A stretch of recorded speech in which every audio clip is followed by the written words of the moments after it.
यार ये क्या हो गया, समझ में नहीं आया। कोई, कच्चे माल की कीमत है 100 और श्रम लागत है कच्चे माल की लागत का 30%।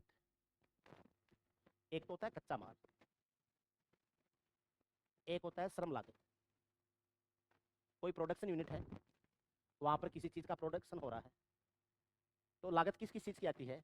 एक तो आपको मटेरियल चाहिए, वो तो कच्चा माल है। श्रम लागत होती है वहां जो मजदूर काम कर रहे हैं उनकी मजदूरी, उनके खर्चे, वो श्रम लागत में आता है।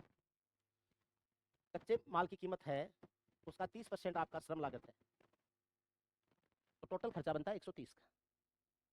टोटल खर्चा बनता है 130 का। अब सेकंड कंडीशन क्या है? कच्चे माल की कीमत में 25% की वृद्धि हुई है।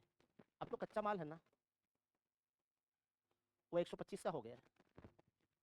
कच्चे माल की कीमत है वो 25% बढ़ गई है। और क्या है, श्रम लागत कच्चे माल की लागत का 38% हो गया। 125 का 38% निकालो, 125 से इसका 38% करोगे तो ये 5 आएगा, ये 4 आएगा, ये 2 आ जाएगा, ये 19 आ जाएगा। 95/2, 95/2 कितना था? 47.5, 47.5। समझ रहे हो क्या? 47.5 हो गया ये। पहले कुल खर्चा लग रहा था 130 और अब कुल खर्चा कितना लग रहा है भाई?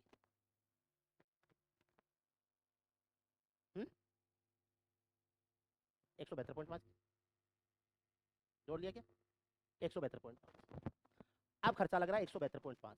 अब इस 172.5 को आपको वापस 130 पे लाना है, 42.5 की कमी करनी पड़ेगी और वो 172.5 पर होगी वो कमी। ठीक है, अब बात ये आती है कि सर कच्चे माल की, आपको कच्चे माल की जो क्या बोला है, खपत ही है वही कम करनी है।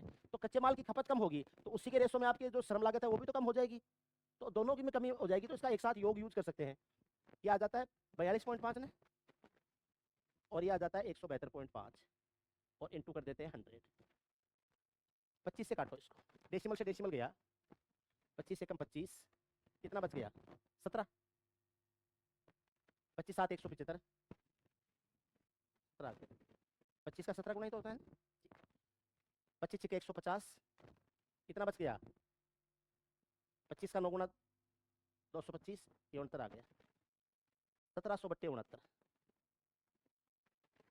69 का दुगुना 138, शेष कितना बच गया? 32, 320। 69 से कितनी बार है? 4 बार। 24 पॉइंट समथिंग, 24 पॉइंट समथिंग इसी में आ रहा है। 24 पॉइंट समथिंग एक ही ऑप्शन में है, 24.6, ऑप्शन डी।